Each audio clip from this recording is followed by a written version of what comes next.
एक नगर में ब्राह्मण एवं उसकी पत्नी बहुत ही प्रेम के साथ रहते थे।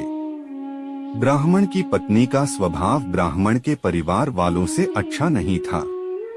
परिवार में प्रतिदिन झगड़ा होता रहता। झगड़ा से परेशान होकर ब्राह्मण ने अपनी पत्नी के साथ कहीं दूर जाकर रहने का निश्चय किया।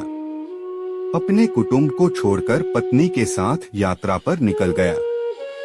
यात्रा बहुत लंबी थी। बीच रास्ते में ब्राह्मणी को प्यास लगी है। ब्राह्मण जल लेने गया। जलाशय दूर होने के कारण उसे वापस आने में देर लग गई। जब ब्राह्मण उसी स्थान पर पहुंचा तो अपनी पत्नी को मरा हुआ पाया।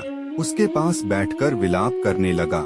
तभी आकाशवाणी हुई, यदि तुम अपने जीवन की आधी प्राण अपनी पत्नी को दे दे तो वह जीवित हो सकती हैं। ब्राह्मण को यह स्वीकार था और उसकी पत्नी जीवित हो गई। दोनों ने पुनः यात्रा शुरू कर दी।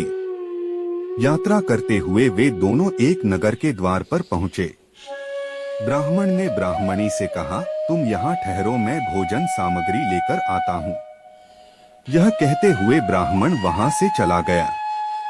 कुछ समय पश्चात उसी स्थान पर एक लंगड़ा व्यक्ति आया। वह व्यक्ति शरीर से हष्ट-पुष्ट और दिखने में अत्यधिक सुंदर था। लंगड़ा ब्राह्मणी से हंसकर बोला और ब्राह्मणी भी हंसकर बोली। दोनों में काफी बातचीत हुई एवं दोनों एक दूसरे से प्रेम करने लगे। दोनों ने आगे का जीवन एक साथ व्यतीत करने का निश्चय किया।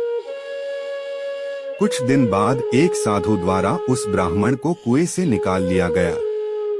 ब्राह्मण कुएं से निकलने के बाद उसी राज्य में गया जहां ब्राह्मणी और लंगड़ा रहता था।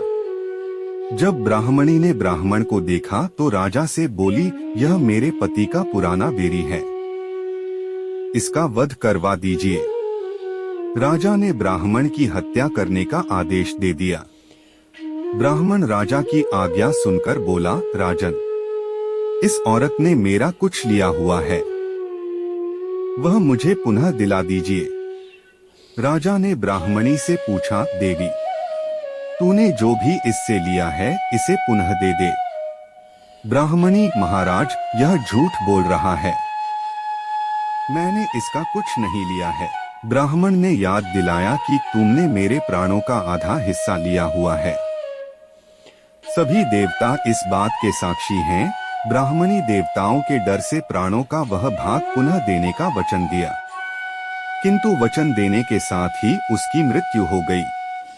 ब्राह्मण ने सारा वृतांत महाराज को सुनाया।